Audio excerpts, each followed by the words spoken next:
So despite this amazing job market at the executive level, we have many, like our friend Michelle, who wrote to me, who simply aren't crushing it out there. She's getting lots of interviews, but she's not getting offers.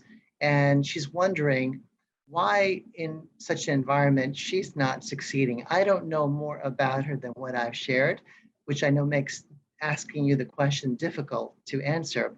But what could possibly be wrong with Michelle's approach to landing her next great role?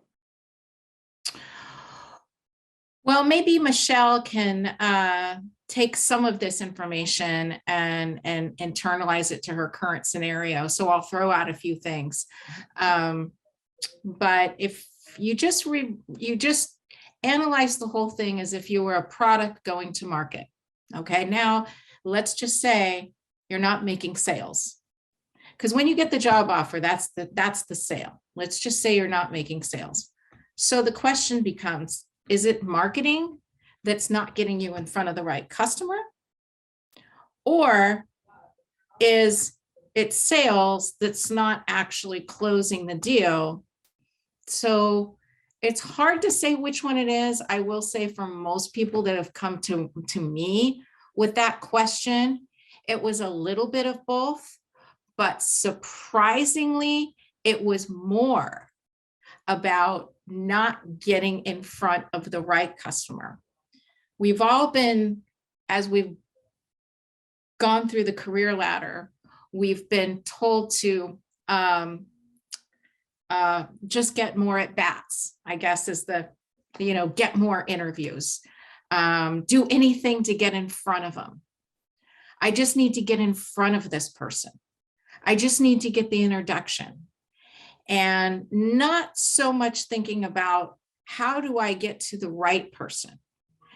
And when you're lower in your career, that works okay because you're getting hired for a lot of different reasons, a lot of intangible stuff, succession planning, go-getter attitude, willing to learn and work hard. You'll, be an asset for the next 5 years.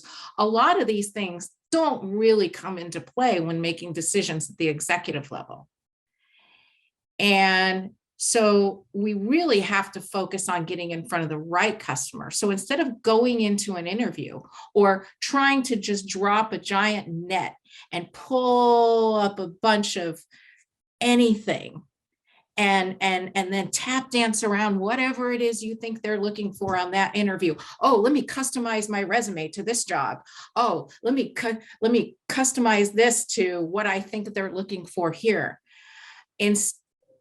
The problem with that is that at the executive level, and I believe a lot of our executives out there are going to laugh at this one because they know it's true, don't really know what they're looking for to begin with.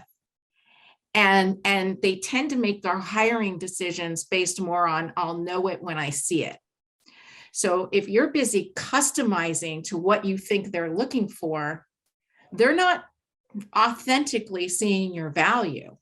So our strategy that we take on the marketing side is to say, look, let's figure out authentically what your real competitive advantages are, where you truly rise above the competition.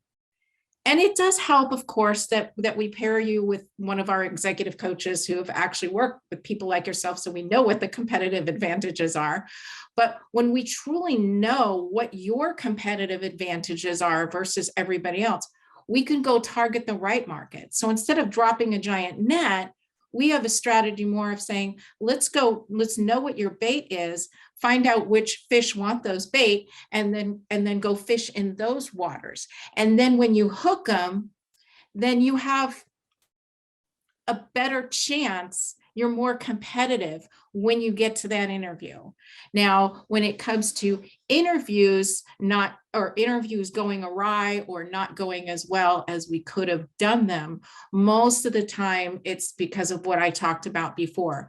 The most accomplished people walk into an interview and do the executive mic drop and figure if they just talk about all their impressive accomplishments, that their audience is surely going to understand why they're the best fit for the job. And that really doesn't work at this level. We have to, it's sitting down and mapping your value proposition to the results that you'd bring to the table. And it's less talking about the past and more talking about the future, even if your past is very, very, very impressive. So usually it's a little combination of the both, but most of the time I can say it has a lot to do with not being in front of the right audience.